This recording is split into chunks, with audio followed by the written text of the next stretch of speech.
Hello everyone, welcome to Pimpadkar academy और मैं हूँ असिस्टेंट प्रोफेसर रोहिणी पिंपड़कर। और आज इस वीडियो लेक्चर में हम बात करने वाले हैं लिबर्टी से जुड़े हुए कुछ कथनों के बारे में। क्योंकि यूजीसी नेट एग्जामिनेशन हो या फिर कोई भी पॉलिटिकल साइंस से रिलेवेंट एग्जामिनेशन, उसमें कथन ज़रूर पूछे जाते हैं और वो कथन हम तभी याद रख सकते हैं जब हम उस कॉन्सेप्ट के साथ उनको पढ़ें, तो ये बहुत देर तक हमें याद रहते हैं। तो देखते हैं इन कथनों के बारे में। तो सबसे पहला स्वतंत्रता से जुड़ा हुआ कथन देखते हैं बर्टेट रसेल का। ये कहते हैं स्वतंत्रता की इच्छा व्यक्ति की एक स्वाभाविक प्रवृत्ति है और इसी के आधार पर सामाजिक जीवन का निर्माण संभव है। तो देखिए, बर्टेट रसेल ने जो बात की हुई है स्वतंत्रता को लेकर, वो कही है व्यक्ति की इच्छा और स्वाभाविक प्रवृत्ति। तो हम इसे ऐसे याद रखते हैं रसेल करके, स्वाभाविक प्रवृत्ति, रसेल स्वाभाविक प्रवृत्ति। ये क्या करते हैं, स्वतंत्रता की व्याख्या करते हैं। उसके बाद में हम देखेंगे मानवीय अधिकार घोषणा जो 1798 में हुई थी। देखिए, वैसे तो मानवीय अधिकार की घोषणा ये फ्रेंच रिवॉल्यूशन के दरमियान फर्स्ट टाइम जो वहाँ के संसद में हुई थी वो हुई थी 1789 में, लेकिन आधिकारिक तौर पर उसकी जो घोषणा पत्र जो तैयार किया गया वो 1798 को हुआ था। तो आपको ये दोनों ईयर अच्छे से याद होने चाहिए कि मानवीय अधिकार की घोषणा फ्रेंच रिवॉल्यूशन से जुड़ी हुई है। तो इसमें कहा गया है स्वतंत्रता की व्याख्या में, स्वतंत्रता व्यक्ति की अपनी इच्छा अनुसार कार्य करने की शक्ति का नाम है, बशर्त कि उनसे दूसरे व्यक्ति की इसी प्रकार की स्वतंत्रता में कोई बाधा न पहुँचे। देखिए, यहाँ पर बाधा न पहुँचने की बात की हुई है और एक व्यक्ति का और दूसरे व्यक्ति की बात की है। तो यहाँ पे दो शब्द हम याद रख सकते हैं, दूसरे व्यक्ति और ये बाधा न पहुँचे वाली। तो मानवीय अधिकार में इस तरीके से स्वतंत्रता की व्याख्या की हुई है। देखिए, सीले महोदय ने की है स्वतंत्रता की व्याख्या। वो कहते हैं स्वतंत्रता अतिशासन की विरोधी है। तो ये देखिए, ये निगेटिव लिबर्टी की तरह बात करते हैं कि स्टेट का किसी भी तरीके से इंटरफियर स्वतंत्रता में नहीं होना चाहिए। तो ये ये क्या कहते हैं कि स्वतंत्रता अतिशासन का विरोध है। तो सीले और अतिशासन, इस तरीके से हम इसे याद रखेंगे। मैकेंजी कहते हैं स्वतंत्रता सभी प्रकार के बंधनों का अभाव नहीं, अपितु अनुचित प्रतिबंधों के स्थान पर उचित प्रतिबंधों की व्यवस्था है। मतलब मैकेंजी को हम कैसे याद रख सकते हैं, उचित और अनुचित प्रतिबंध। तो ये इनके कीवर्ड्स हो गए, मैकेंजी, अनुचित और उचित प्रतिबंध। तो अभी याद रखेंगे कि गैटल महोदय कैसे कहते हैं। वो कहते हैं कि स्वतंत्रता का समाज में केवल नकारात्मक स्वरूप ही नहीं वरन सकारात्मक स्वरूप भी है। देखिए, निगेटिव और पॉजिटिव जो नेचर दिया हुआ है लिबर्टी का, यह कब आया? जो निगेटिव था इसमें व्यक्ति की स्वतंत्रता को ध्यान में रखा गया था और इसमें क्या हुआ था कि हर एक को स्वतंत्रता मिले, इस तरीके के स्वरूप को बताया गया था। तो गैटिल महोदय ने ये जो स्वरूप है सकारात्मक और नकारात्मक स्वतंत्रता के, उनके बारे में व्याख्या बताया हुआ है अपनी व्याख्या में, नकारात्मक स्वरूप और सकारात्मक स्वरूप। तो ये इससे हम गैटिल को याद रखेंगे। और रूसो कहते हैं मनुष्य स्वतंत्र उत्पन्न होता है किंतु वह सर्वत्र बंधनों में बंधा हुआ होता है। तो देखिए, रूसो हमें पर्सनली भी पढ़ना है, तो इस वजह से रूसो का जो वाक्य है ये हमें बाय हार्ट होना चाहिए कि उन्होंने क्या कहा स्वतंत्रता के बारे में। मनुष्य स्वतंत्र उत्पन्न होता है किंतु वह हर जगह बंधनों में बंधा हुआ होता है। अब देखते हैं नेक्स्ट, जॉन स्टुअर्ट मिल का कथन है। ये John Stuart Mill positive liberty के क्या है, फादर माने जाते हैं। उनके दो कथन मैंने एक साथ लिखे हुए हैं, उसको आप ध्यान में रखिएगा।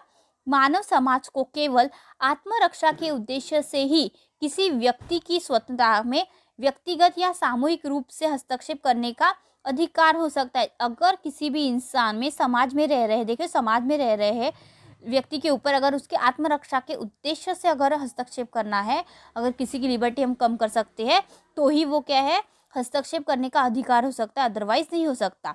तो ये इनका एक वाक्य हो गया जॉन स्टुअर्ट मिल का। और दूसरा वाक्य है अपने ऊपर, अपने शरीर, मस्तिष्क और आत्मा पर व्यक्ति संप्रभु है। तो ये एक वाक्य हो गया जॉन स्टुअर्ट मिल का। ये दो वाक्य हमें ध्यान में रखने हैं लिबर्टी से जुड़े हुए। उसके बाद में लास्की के तीन कथन यहाँ पर दिए हुए हैं। पहला कथन है राज्य के कार्यों में सक्रिय भाग लेने की शक्ति ही राजनीतिक स्वतंत्रता है। तो देखिए जैसे कि हमने टाइप्स ऑफ लिबर्टी किए हुए थे, उसमें हमने राजनीतिक स्वतंत्रता भी कहा था कि इलेक्शन में पार्टिसिपेट करना हो, या फिर गवर्नमेंट के ऊपर क्रिटिसाइज करना हो, या फिर आपको खुद को इलेक्शन लड़ना हो, वोट देना हो, तो ये सब क्या है, राजनीतिक स्वतंत्रता के अंतर्गत आता है।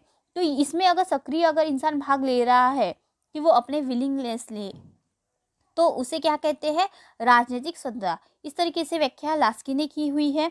उसके बाद में उन्होंने और एक कहा है, स्वतंत्रता से मेरा अभिप्राय यह है कि उन सामाजिक परिस्थितियों के अस्तित्व पर प्रतिबंध न हो जो आधुनिक सभ्यता में मनुष्य के सुख के लिए नितांत आवश्यक है। तो देखिए इन्होंने परिस्थिति की बात की है और अस्तित्व की बात की हुई है और आवश्यकताओं की बात की है। तो इस तरीके की बात आपको सिर्फ लास्की के ही कथनों में दिखेंगी, आवश्यकताओं की बात, और दूसरों के नहीं मिलेगी। तो आप इसे ध्यान रख सकते हैं कि लास्की का ये कथन 2-3 बार पढ़ लीजिए इसको, या फिर इस लेक्चर को 2-3 बार अच्छे से याद देख लीजिए, तो आपको ये बाय हार्ट हो जाएगा। क्योंकि सिर्फ आपको वर्ड्स में वो जो लाइनिंग होती है उसमें से पर्टिकुलरली वर्ड्स ही देखने हैं। मुझे स्वादिष्ट भोजन करने का अधिकार नहीं यदि मेरे पड़ोसी मेरे इस अधिकार के कारण सूखी रोटी से वंचित रहना पड़े। देखिए लास्की ने और एक बात कही है, खाने पीने से संबंधित ये है, भोजन करने की बात की है, सूखी रोटी की बात की है। तो आप इसे याद रख सकते हैं कि सूखी रोटी की बात अगर किसने की है, सिर्फ लास्की ने, स्वतंत्रता से जुड़ी हुई। उसके बाद देखेंगे पंडित जवाहरलाल नेहरू जी ने भी एक वाक्य कहा है, क्योंकि पंडित जवाहरलाल नेहरू हमारे थर्ड यूनिट का पार्ट है, तो हमें इनके कथन को भी बहुत हल्के में नहीं लेना है, इसको भी अच्छे से याद रखना है। भूखे व्यक्ति के लिए वोट का कोई मूल्य नहीं होता। इस तरीके से बात कर रहे हैं कि गरीब लोगों के लिए, वो जिसके पास में खाने के लिए पैसा ही नहीं है, वो उसके लिए वोट का कोई मूल्य रहेगा क्या? नहीं, तो लोग पैसे देकर भी वोट करते हैं। इस तरीके की बात पंडित जवाहरलाल नेहरू ने की थी, तो ये आपको ध्यान रखना है, ये कथन उनका।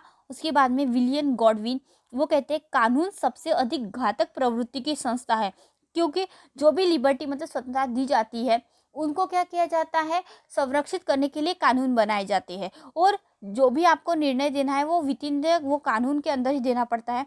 तो इस तरीके से लिबर्टी और कानून से रिलेवेंट इन्होंने ये बात की है कि कानून सबसे अधिक घातक प्रवृत्ति की संस्था किसने कहा है? विलियम गॉडविन ने।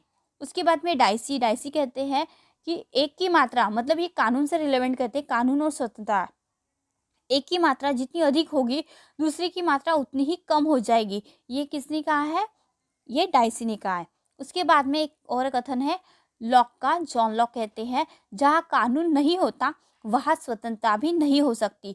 मतलब यहाँ से वो क्या करते हैं, स्वतंत्रता को इंश्योर करने की बात करते हैं कानून के द्वारा। कानून ही स्वतंत्रता को क्या करता है, इंश्योर करता है। अदरवाइज सोसाइटी में अगर कानून नहीं रहेंगे तो स्वतंत्रता भी नहीं रहेंगी।